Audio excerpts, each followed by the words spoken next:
Fun fact. Hey, have you heard the tale of Saint Valentine, the priest who defied his king?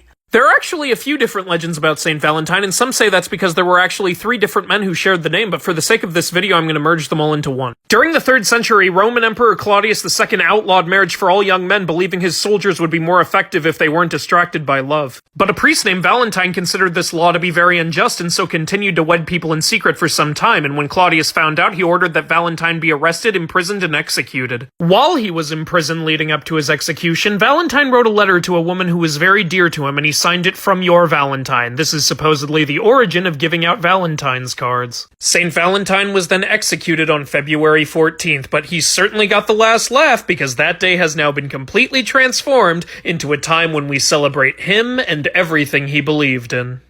Hey, you know why Achilles never left anyone alive? Because he's Achilles, not Aspares.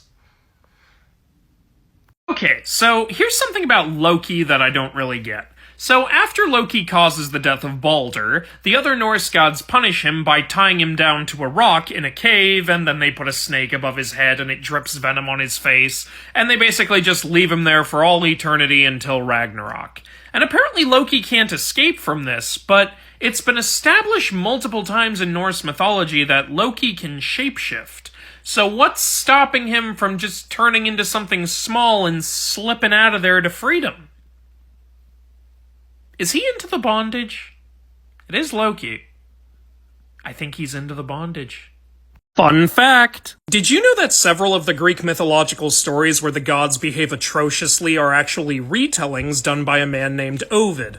Ovid was a guy who was exiled from Greece, and in order to get back at them, he redid several of their famous Greek mythological stories in ways that made the gods more villainous and unlikable and evil. One such story that you might recognize is the story of Medusa. In Medusa's older versions, she's more villainous and prideful and brings her fate upon herself. But in Ovid's retelling, she's a victim of Poseidon's assault and Athena's pettiness. So, yeah, that's pretty much how he did it. Nothing bad ever happens to the Kennedys! What? Hey buddy, I've come up with the perfect plan to get together with that human girl I fell in love with. Oh, let me guess, you're gonna shapeshift into a man so you can approach her? Not exactly. I'm gonna turn myself into a girl! Why a girl? Yeah, I don't know, just accept it. Alright, so you turn into a girl and then you approach her? Nope! I'm going to approach a completely different family and become their adoptive daughter. Why on earth do you need to do that?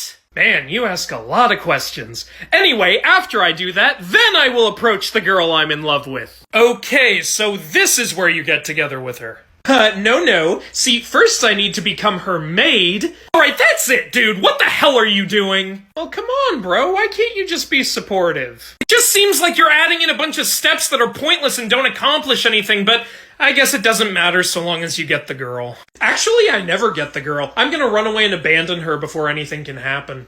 It's entirely possible that So here's a mythical creature that's absolutely disturbing. The Nuckelavee from Scottish folklore. This creature is basically like if someone said, hey, what if a centaur had both a human head and a horse head? Oh, and also no skin. Oh, plus the human head is usually oversized and wobbly, the horse head only has one eye, and his arms are obscenely long. And his appearance isn't the only rough thing about him. This guy's goal is literally to spread disease and death wherever he goes. He slaughters any people or livestock he comes across, and even messes up people's crops. Jerk. Fortunately, though, there is a way to combat this guy. He does have one weakness. Are you ready for this? You're not going to believe how complicated this is. He does not like fresh water. Fresh water will get rid of him. So yeah, next time you go to Scotland, just try to make sure you keep your super soakers fully loaded. So you had a child with Nyx? Indeed I did. She's Eris's mother. Wow! Nyx is like one of the most powerful and intimidating beings there is. How did you get her to sleep with you? Oh, let's just say I have my ways. Hello, Ares. Oh my god! I have decided I would like to mate with you. Yeah, sure, whatever you want, Nix. Please don't hurt me. Hey, what do you call a god who's trying to lose weight? A deity. Bro, I have got the body of a Greek god. Dude, Buddha is not a Greek god. What? Seriously, how did you not know that? Why are you crying? Fun fact! Are you a fan of dragons? Well, did you know that in Chinese mythology, not only do they have dragons, they actually have different races of dragons. First off, we've got the dragons of the sky. These ones are known as Tianlong. Then we've got the dragons of the water, known as Xiaolong. So naturally, we also have dragons of the earth, called Dilong. There's also the types of dragons who dwell in caverns or underworlds to protect treasure. These types of dragons are referred to as either Fu Zhanglong or Fu Kanglong. And yes, I know exactly how that sounds. And finally, we've got the spiritual dragons, referred to as Shenlong. All you Dragon Ball fans probably recognize that name. Do you know of any other types of dragons? Which ones do you like? Let me know. Alright everyone, this is a reminder that we need to have our sacrifices ready tonight. If we fail to do so, the evil god Maboya will come, destroy our crops, and have his way with all of our women. Remember last time when he preyed upon my poor wife? He sure did. It was quite an experience. See that, men? That is the kind of trauma we need to prevent. Fortunately, I got my sacrifices in advance this year, right, honey? Ooh, about that, I may have accidentally thrown them away. What? But, honey, without that sacrifice, Maboya will return and violate you again! Oh no. Oh no, how foolish of me. Hey, yo mama's so ugly she turned Medusa to stone. Yo mama's so dumb she asked Hera for marriage advice. Yo mama's so fat Hermes can't run around her. Yo mama's so loud even Hypnos can't get to sleep. Yo mama's so dumb she keeps trying to set up Artemis on blind dates. Yo mama's so big even Gaia went damn. Yo mama's so ugly Zeus did not try to hook up with her. What if the gods had Tinder? 2 truths, 1 lie. When I was born, my mom took one look at me and screamed. My father showed baby me to the other gods and they laughed. I now live in a cave, all alone, and get panic attacks every time someone comes near. Okay, they're all true. Just trying to get out there again. Anyone want to stroll through nature? Chaotic evil. Trouble is my middle name, and my love language is fighting. Fun fact, I once caused a war 'cause I thought it would be fun. Doubt you could keep up. I've traveled through a sea of darkness and terror, but I choose to look up and see the light. On here to lend a helping hand to those who need it most. I have experience quenching people's thirst. P.S. Don't mind getting ordered around. Okay, so here's something I really don't get about Kronos. Now, the guy knew that one of his children was destined to overthrow him, so he tried to prevent this by eating all of the babies right after they were born. But why even have babies at that point? If you know one's gonna overthrow you and you don't want that to happen, why not just not have kids? Do you not know how to pull out, dude? But okay, let's just say having kids is totally unavoidable. Why eat them? It didn't kill them. They were still alive inside him, which could not have been comfortable. Why didn't he just throw them in Tartarus? I mean, he did that with the Cyclopses and the Hecatoncheires, so he knows it's a thing. Why doesn't he throw the babies in Tartarus? Why is he eating them? Are they tasty? Does he like the taste? Is that why he keeps having more and more kids, so he can keep having that delicious baby meat? Kronos, you're messed up. No wonder you got overthrown.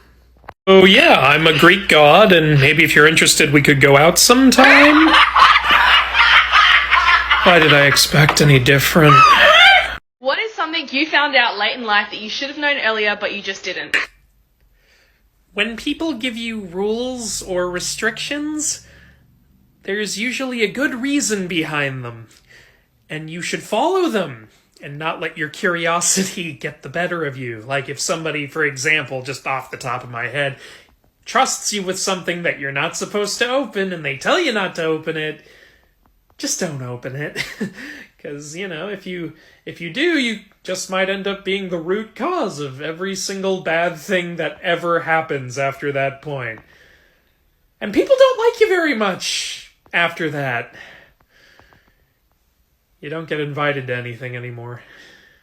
Okay, here's a hypothetical question. Let's say you are suddenly approached by Heracles, the most powerful and deadly warrior in all of Greece, the great son of Zeus who completed 12 impossible labors and is equipped with impenetrable lion skin and poison arrows. Should you, A, get as far away from him as possible, B, be respectful and offer him assistance, C, ask him for an autograph, or D, try to kidnap his wife right in front of him? Well, I want to say D, but it just sounds way too obvious.